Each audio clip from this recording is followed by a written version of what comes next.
Jadi konten ini nantinya banyak berisi mengenai kisah-kisah kehidupan. Mana tahu ada yang mengena di hati dan bermanfaat bagi teman-teman. Oke. Kali ini saya ingin membacakan sebuah kisah dari teman kita. Ini judulnya ataupun temanya, ini bukan mengenai pendidikan dan kostum apa yang kamu gunakan, tetapi hal baik apa yang telah kamu lakukan. Nah, ini kira-kira maknanya ya. Jadi saya membaca kisahnya begini. Sejak kecil, aku dididik semi militer yang disiplin. Yang lain bebas bermain, tapi aku harus belajar menyuci, masak, menyetrika, bersih-bersih, dan lain sebagainya. Teman yang lain masih tidur, aku harus bangun dan mulai belajar di jam 4 subuh. Oh, berarti teman kita ini sebelum masuk sekolah belajar dulu mungkin ya. Yang lain pada ikut les komputer, bimbingan belajar, tapi aku harus bangga dengan buku yang aku punya. Berarti dulunya hidup dalam kesederhanaan. Yang lain pada bangga dengan baju keren, motor yang baru, tapi aku harus lapang dada di saat temanku mengatakan, "Bro, celanamu gak ada yang lain. Kenapa itu terus yang kamu pakai?" Memang benar, hampir seminggu celana biru gombor itu yang terus aku gunakan, karena celana yang lain masih basah dan celanaku sedikit. Dan aku masih ingat kalimat ini diucapkan sekitar 13 tahun yang lalu. Wow, keren ya. Berarti kalimat sederhana yang kita ucapkan ke orang lain bisa tersimpan, bisa menjadi suatu ingatan. Kita nggak tahu apakah ini ingatan pahit atau menjadi ingatan motivasi agar menjadi lebih baik. Tapi kalimat sederhana yang kita sampaikan jangan sampai membuat orang lain terluka. Sama-sama belajar kita ya. Dan juga aku masih ingat, aku diketawai di dalam kelas. Temanku berkata, "Woi, kau mau jadi apa? Tidur aja kerjamu di kelas." Aku tahu bahwa ini mungkin adalah bentuk perhatian dari sahabatku. Kemudian aku menjawab, "Di antara kalian semua, aku yang pertama sekali akan bekerja." Wow. Jadi teman kita ini yakin bahwa dia akan menjadi seorang mahasiswa yang pertama sekali bekerja di antara teman-temannya sekelas yang lain. Nah, saya lanjutkan ya. Teman-teman di dalam kelas pada terkejut dan sebahagian tertawa mendengar ucapanku. Aku tetap slow mendengar ocehan mereka, sebab mereka tidak tahu kegiatan apa yang aku lakukan di dalam organisasi yang aku ikuti. Dan beberapa di antara organisasi ini, aku menjabat sebagai ketua yang memiliki tanggung jawab. Toh, aku tidur pada saat dosen tidak ada. Oh, berarti karena dosen tidak ada, kecapean dalam organisasi, ya dia tidur di kelas. Tapi omongan temannya mungkin bermaksud baik, ya pasti baik lah. Kenapa? Karena kan menegur ya, dengan maksud supaya si teman kita ini jangan tidur di kelas, tapi banyak belajar kan gitu kan. Tapi teman kita ini punya punya keyakinan, optimisme bahwa dirinya akan menjadi seorang yang pertama sekali bekerja di antara teman-teman yang lain. Saya baca lagi ya.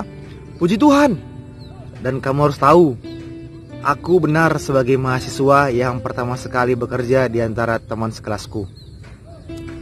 Dan bukan hanya di antara teman sekelasku, tapi di antara semua mahasiswa di Fakultas Teknik di satu stambukku.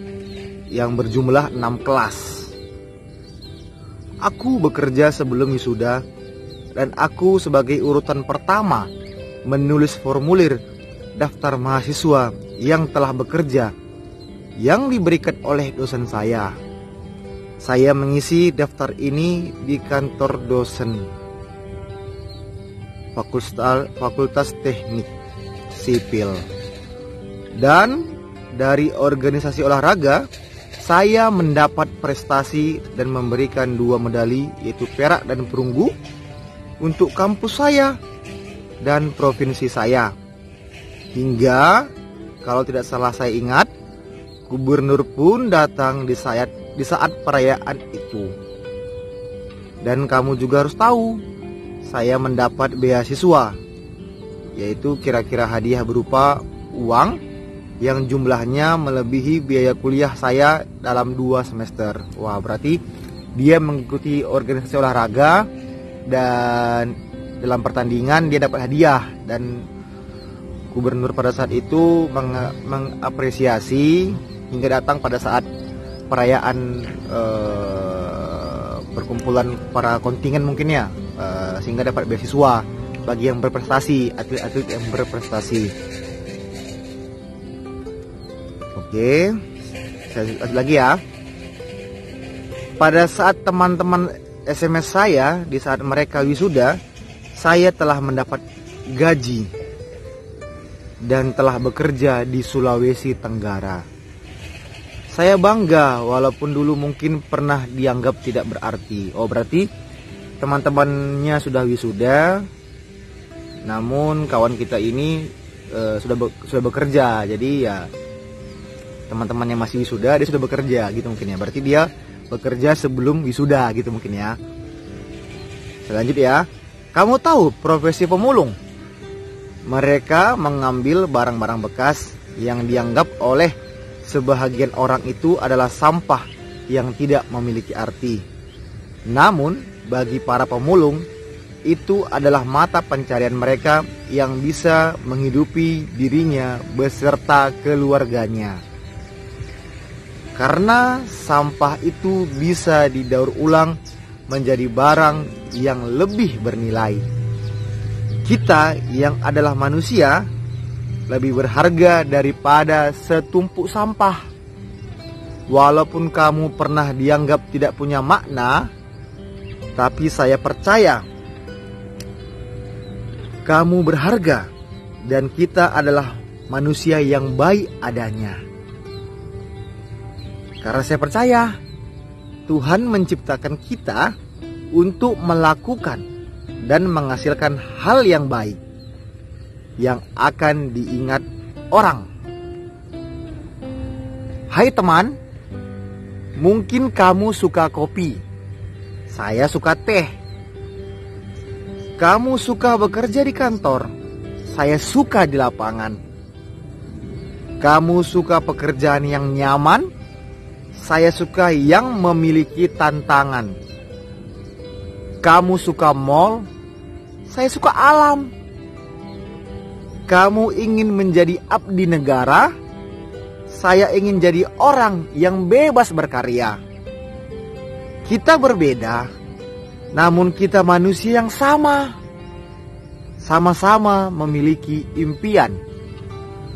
Walaupun berbeda pilihan, saya berharap kita tidak saling menjatuhkan. Kita yang berbeda pilihan dan cara berpikir, semoga tetaplah saling menghormati dan jangan mencaci. Wow, keren ya kalimatnya ya. Dan ini ada sedikit apa saya anggap ya, kalimat motivasi. Walaupun berbeda pilihan, saya berharap kita tidak saling menjatuhkan.